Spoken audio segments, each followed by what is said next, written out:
Hello, everybody, and welcome to another edition of On the Home Front, our weekly community affairs series here on Channel 192. My name is John, and I'm real happy to be here with you again. This is a very special program for me. It's the second one in a series that we're doing looking at the quality of the relationship between the University of Connecticut and its incredible success and its impact on the town and the people and the environment of Mansfield and the surrounding area. We did a series of programs last year that was sparked by the activities of the Mansfield Neighborhood Preservation Group, a group that used Facebook as a form of information sharing and debate that was not available. This issue was getting very little press coverage, and so people in town took charge of their own communications and set up a Facebook group, which you can go to now and find a lot of information about this. So this is our second season of programs, and I'm very happy to have two people back with us to continue the conversation we started last week. We have a new guest as well, and then we'll continue this series all year long to keep information available. As you hear and learn more about UConn, we hope to give you a lot more history and context to try to place the current activity and news in a proper frame that includes an incredible history that many people have lost touch with. So first thing I want to do is introduce our two guests who are back with us this week. On the left, we have Richard Sherman. He's an architectural designer, and his local company is Appropriate Designs. He's also been a longtime Mansfield resident. So, Richard, it's great to have you back. Thank you again. Great to be back, John. And then in between, we have Pat Suprenant. She is the former editor of the Mansfield Independent News, a newspaper that was serving the area for many years with journalism. And she's also a longtime resident. Pat, I welcome you and thank you for joining us today. Well, thank you for having me. Right. And then back for his second visit, we have Charlie Vidiich with us. He's the president of Charles Vidiich Associates. He's also a longtime resident. He's a member of the Connecticut Council of Environmental Quality as well. So we have a half an hour to share our conversation today with a lot of information. So one thing we'll do to kind of set the stage and provide a frame for some of the history we're going to dip into is to mention that we all know the UConn budget is part of the state. It's a very huge part of our state economy. The state budget is unresolved. Serious cuts are being proposed to UConn, and UConn is doing a very strong job of showing all the potential impacts of those cuts. But we're going to spend some time and look at UConn's share of the state debt, what the state is getting for its investments, and we'll talk about some of the history of issues in town involving environmental issues, water quality, local business development, and housing. So maybe we could start out with the three of us to just share your thoughts as UConn faces some pretty serious cuts, and it's claiming many impacts from the proposals that are coming through the state system. Let's put UConn in context with the whole state in terms of its share of cost, its return on investment, its operations, and how that affects students and their families, and how much of what goes into UConn is used for instructional purposes versus private development, and the whole idea of a public-private partnership at a very large state institution. Any initial thoughts, and we'll go from there. Well, I could speak to the issue of how the money is expended by the University of Connecticut. Many people may not know that of the every dollar that is spent by the University of Connecticut, only a small portion of that money, that'd be 31 cents on the dollar, goes to instruction. An enormous amount goes to non-educational functions. 21 cents on the dollar goes to interest payments, debt service, and operations and maintenance costs for the university, because over the last 25, 30 years, it's created an enormous physical infrastructure which has enormous maintenance costs that have no bearing whatsoever on education, but are essential costs to maintain buildings for a university that now has put, some people call it an edifice complex, in place of an education complex. Any other thoughts, Richard? Yeah, John, you mentioned the budget and the anticipated severe impacts on the university. I'd like to kind of reconfigure that equation a little bit. Number one, if you talk about public education in the state of Connecticut, you need to talk about community colleges and the state college system. The state college system is probably closer to the model that the people that set up the University of Connecticut had in mind decades ago. The idea that residents of Connecticut could achieve a college education and not be indebted for the rest of their working lives. The community colleges are absolutely essential for people who either didn't get the preparation in high school, Right. or came here from a place where English was not the primary language, or whatever. It is conceived as truly an entryway. Ironically, it is those sections of the higher education establishment in Connecticut that are really being impacted tremendously by the proposed cuts. What I'd like to say is that if, in fact, the cuts affect the university as it is situated right now, it may not be a really bad thing if it leads to a re-examination of just how the university is configured, what its aspirations are, just who it is actually servicing, and how far it has really deviated from the intent of the citizens who've started the University of Connecticut.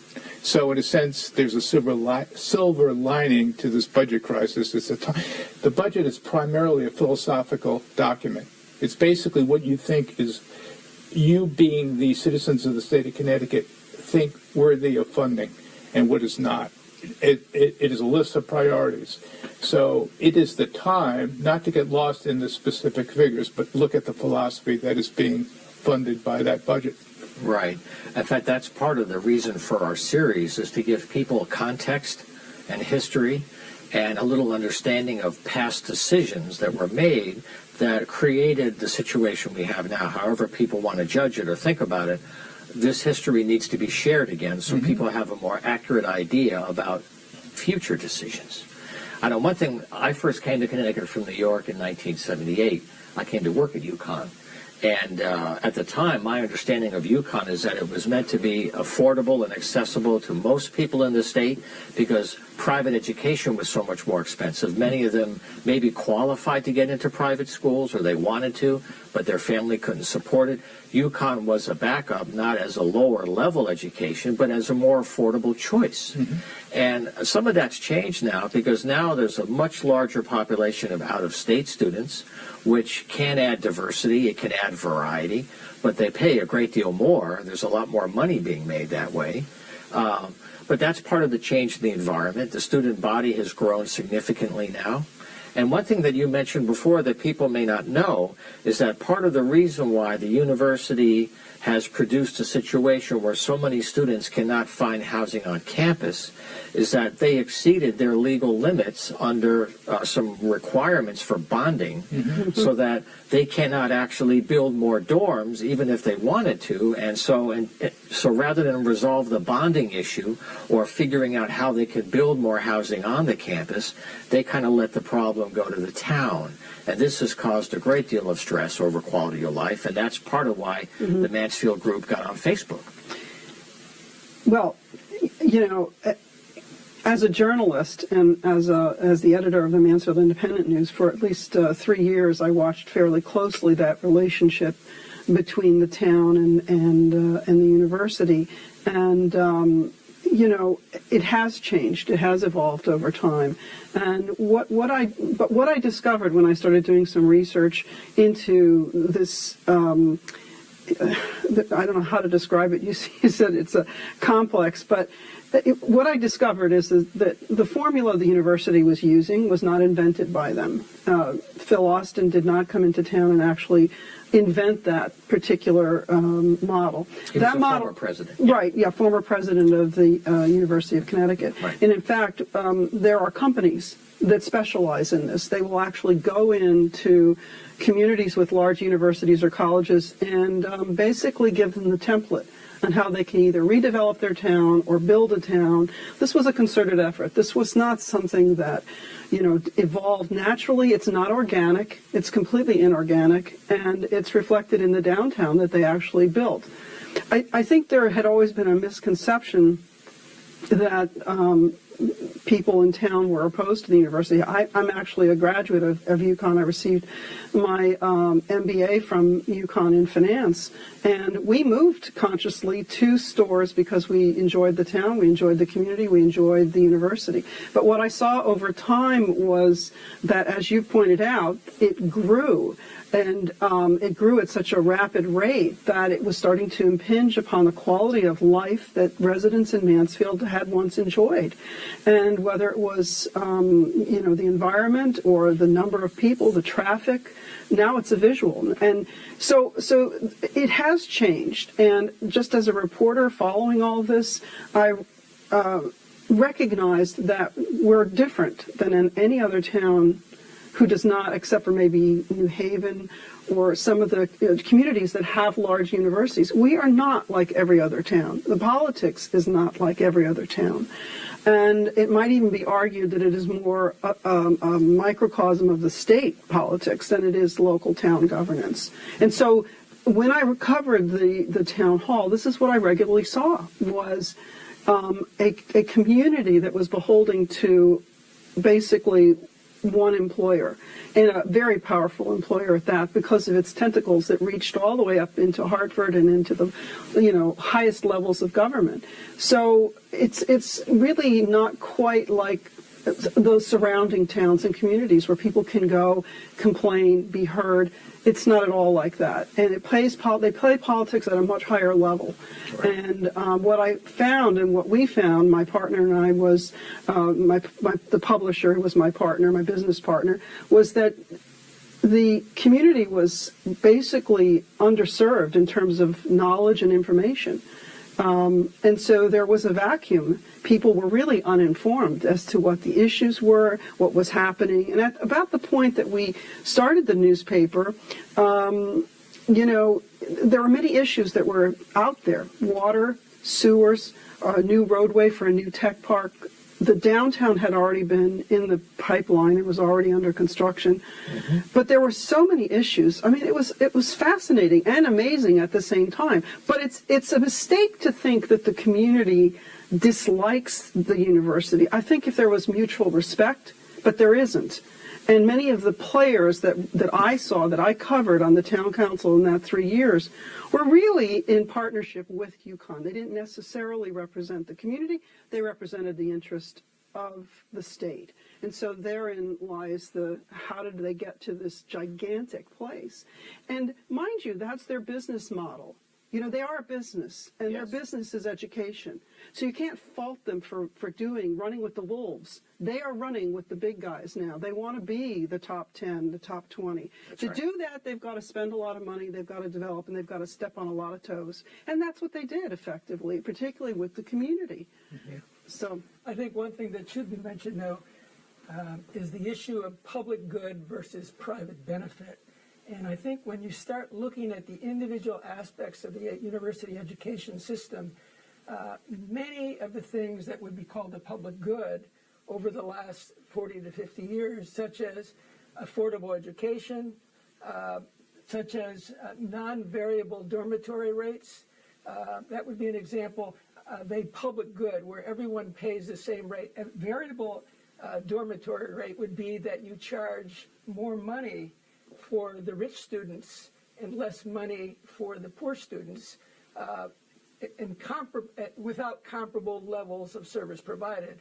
And as a result, what you see when you systematically start going through the university's transformation from a public good to a private benefit, you find that, as Richard mentioned earlier to me, you have actual buildings which are no longer public benefit buildings. They're actually owned or used by corporations for private purposes.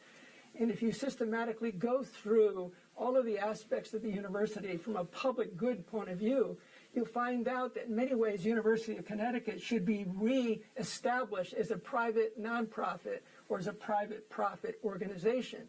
Because as a taxpayer, why should I be subsidizing a school that is providing variable dormitory rates where the rich get better service than the poor? That's fundamentally inconsistent with some of the values we have as Americans, or as values I have as a taxpayer. So this whole transformation, which has been going on slowly for the last 65 years, is leading to a university which is, as I've called it, an international business machine, and no longer looking at affordability. $250 for tuition back in 1972-73 for an in-state student, okay? Now, of course, if you look at the tuition today, maybe it's $13,000, not counting the other services that you have to have, like a dormitory, so you can double that figure. But what do you think an out-of-state student pays? About $54,000 a year this year for an out-of-state student.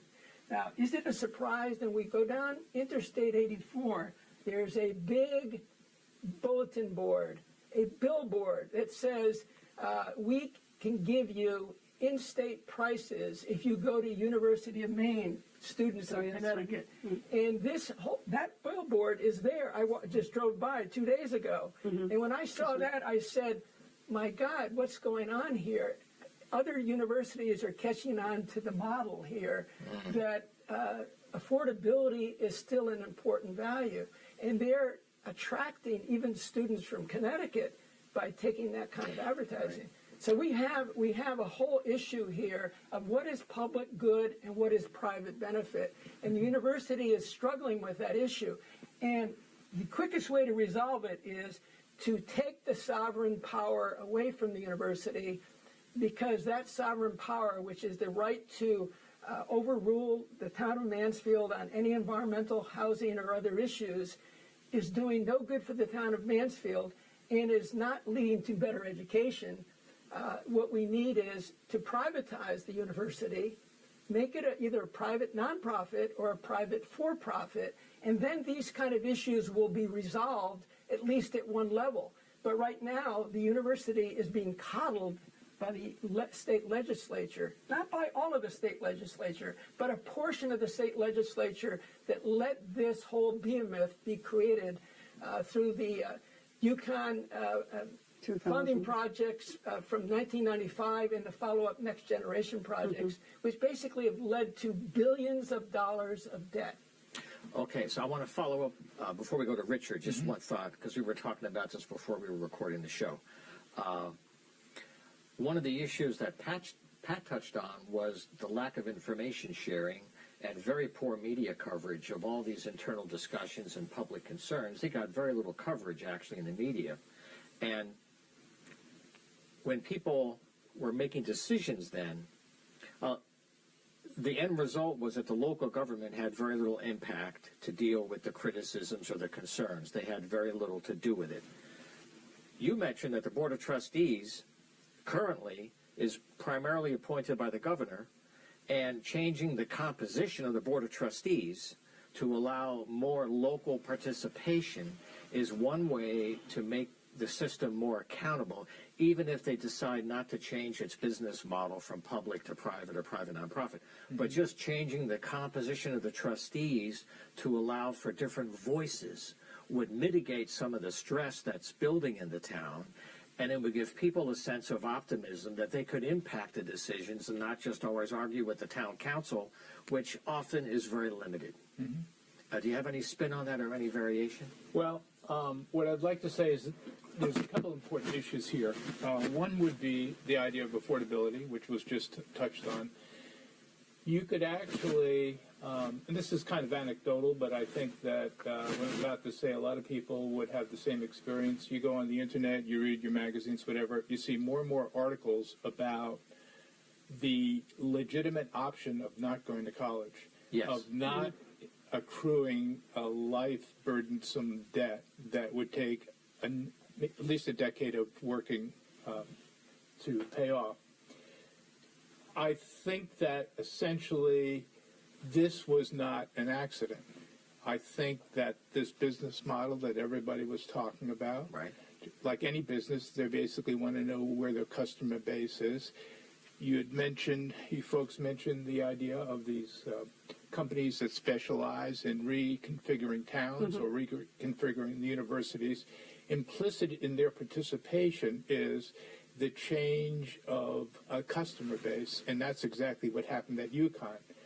Now, many times, and this goes back decades and decades, and I personally and all the organizations I've been involved with have been the object of these accusations. You're called NIMBYs, not in my backyard, as if you're parochial, that you basically are selfish, that the greater good that Charlie was talking about is embodied in the institution, that you're too ignorant to understand what it's doing.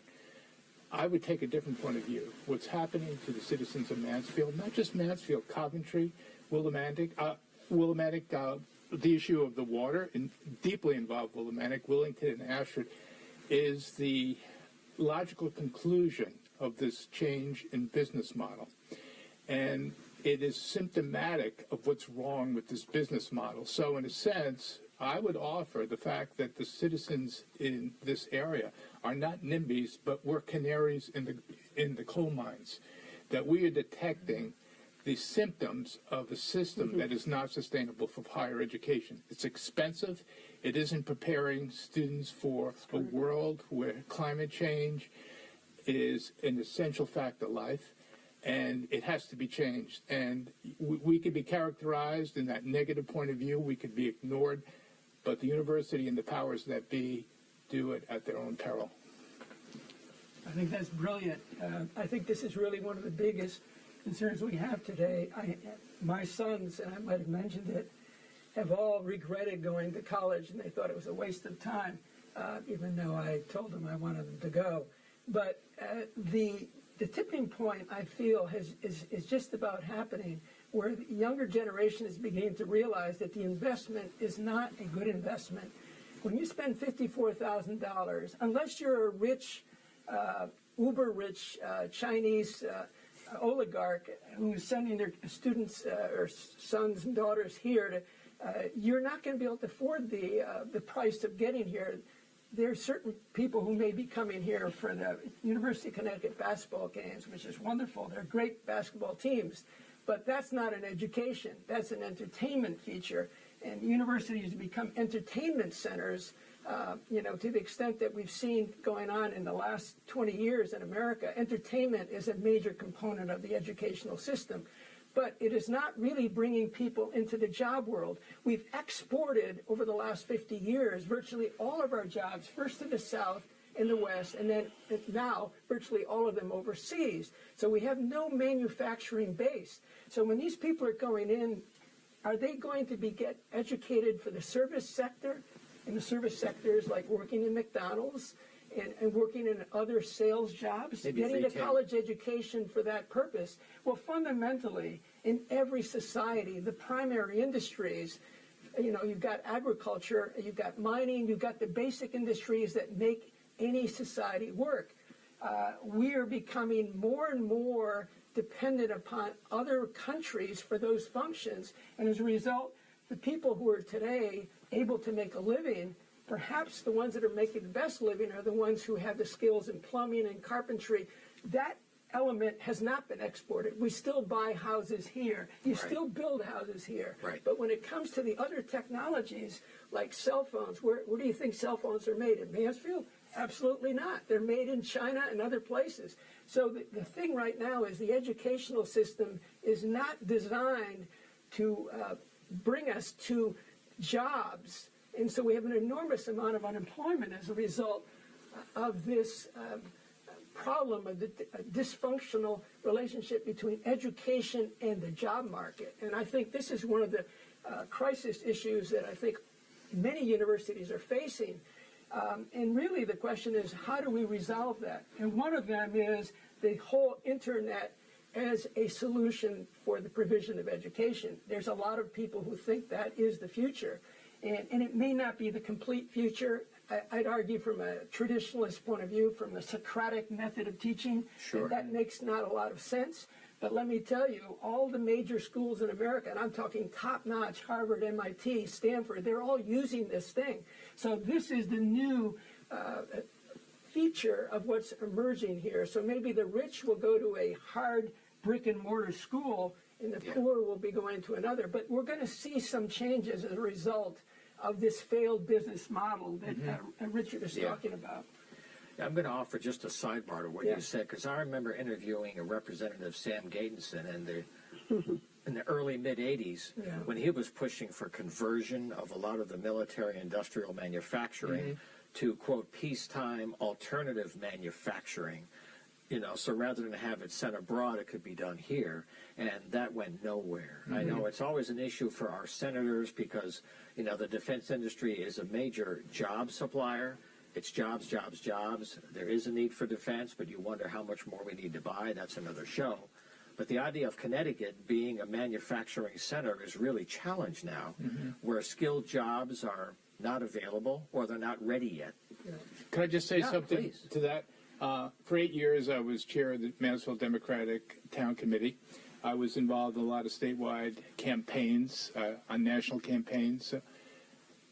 It's very interesting that basically the whole Connecticut delegation, the Democratic delegation, if you look on Facebook, you look at the public pronouncements, they go nuts about the irrational defense line item in the budget, line items.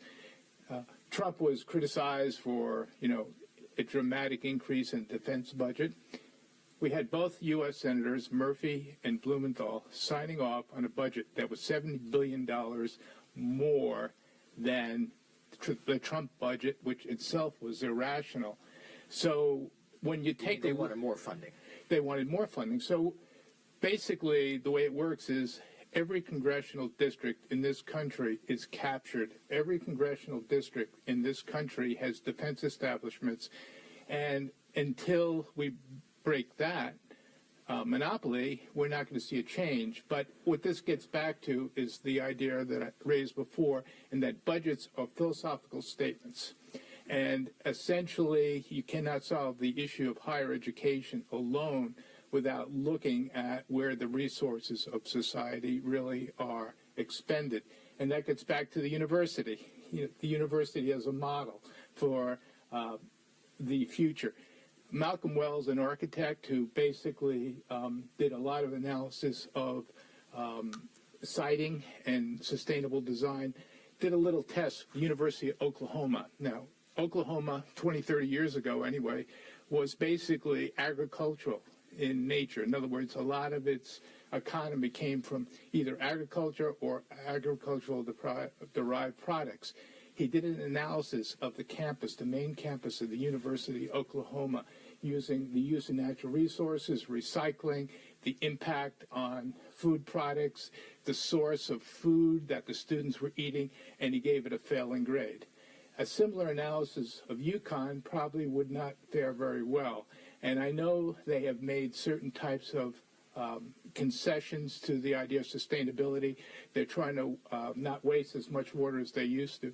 But the basic idea, it's kind of like when you look at the Academy Awards presentations and these limousines, these stretch limos that are 60 feet long show up with these starlets and stars who basically have a Prius back home. The point is there's a sense of scale where sustainability, beyond which sustainability is just a cruel joke.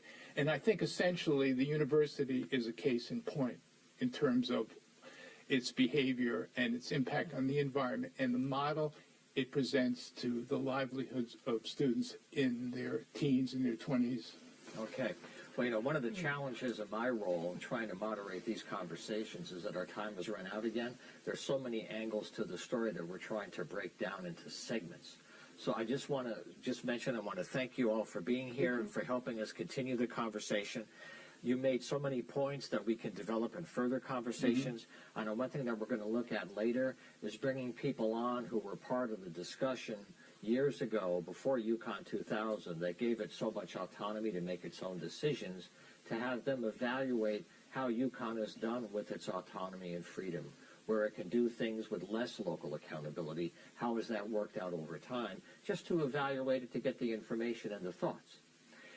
Charlie, before we go, you have researched and published some blogs that give a huge amount of history that we reference that we don't have time for. But how could people access those blogs if they want to learn more about all the history you've researched? What's the way they can access it? Well, I wish I could just blurb out the actual link, but I think if you put in the University of Connecticut, legislative history of the University of Connecticut as your phrase, it'll pop up on the Google search. Okay. Now, also, they've been posted in the Mansfield Neighborhood Preservation Group, and they've been published in Neighbors. I write a monthly media column in Neighbors, and I've published the addresses for those blogs. So if you want to find out more of the history that we're referring to, it's all there. It's all very, very useful to help you understand more of the context. And I just invite you to do that. Check out Neighbors, neighborspaper.com, or just go to the Mansfield Neighborhood Preservation Group, and their Facebook group has that. And we'll continue our conversations one at a time each month and bring more different people on. And at some point, after we've made enough of a background story, we'll be inviting President Herbst and people from UConn to join us so they can respond to a summary of some of the points that we're making each month on these programs.